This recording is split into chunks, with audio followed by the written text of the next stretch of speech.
د انسان دپاره حیا دا د ایمان یو څانګه ګرځولې ده. د دې وجې نه حدیث کې راځي نبی علیه السلام فرمایي الحیاء شطر الایمان، او بیا فرمایي اذا فاتک الحیاء فافعل ما شئت. دا حیا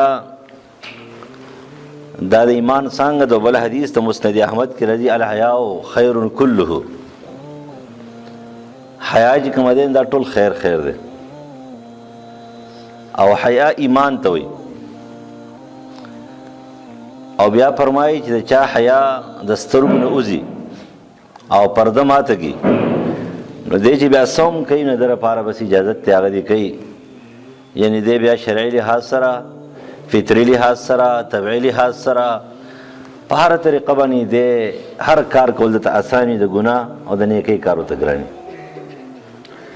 خلک وایي که نه د سترګو نه حیا وتي ده.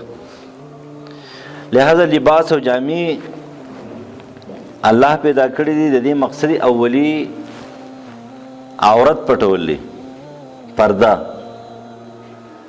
بیا د هغې نه بعد د وړو د جمع فواید او د دې نه فایدې اخیستل دي، او ورسره انسان چې کومه دی نو په جامو باندې خپل ځان حسن او زینت کوي، خو د شریعت خلاف نه. د دې اجازت دی ښځو ته هم سړو ته هم.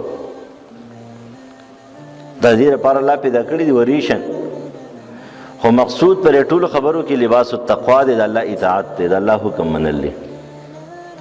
او چې د الله حکم تی وتلو د جامو نه او د پیغمبر سنت تی وتلو چې نه پرده حاصلوي او نه پې پرده حاصلیږي او نه د حرامو د حلالو تمیز کوي، نو که دې ځان ته ډېر هم بټ وایي، خو نبي علیه السلام فرمایي دی بربنډ دی، دې سره بربنډ دی.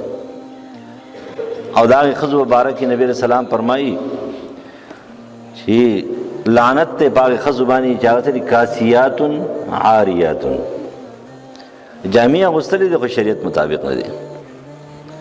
دا ورته جامې وایي خو پرده پې نه حاصلېږي. دا ورته کمیس او پرتوګ او لوپټه او پړونی وایي، لیکن هغه سر نه پټوي. ویښته چې کومه دی نو دا ښکاري، وجود یې ښکاري، ململ لوپټه یې په سر کړې ده، نری لوپټه یې په سر کړې ده چې په هغه کې د ده سر د ویښتو چې کوم دی پرده نه راځي، نو لمونځ یې نه کېږي.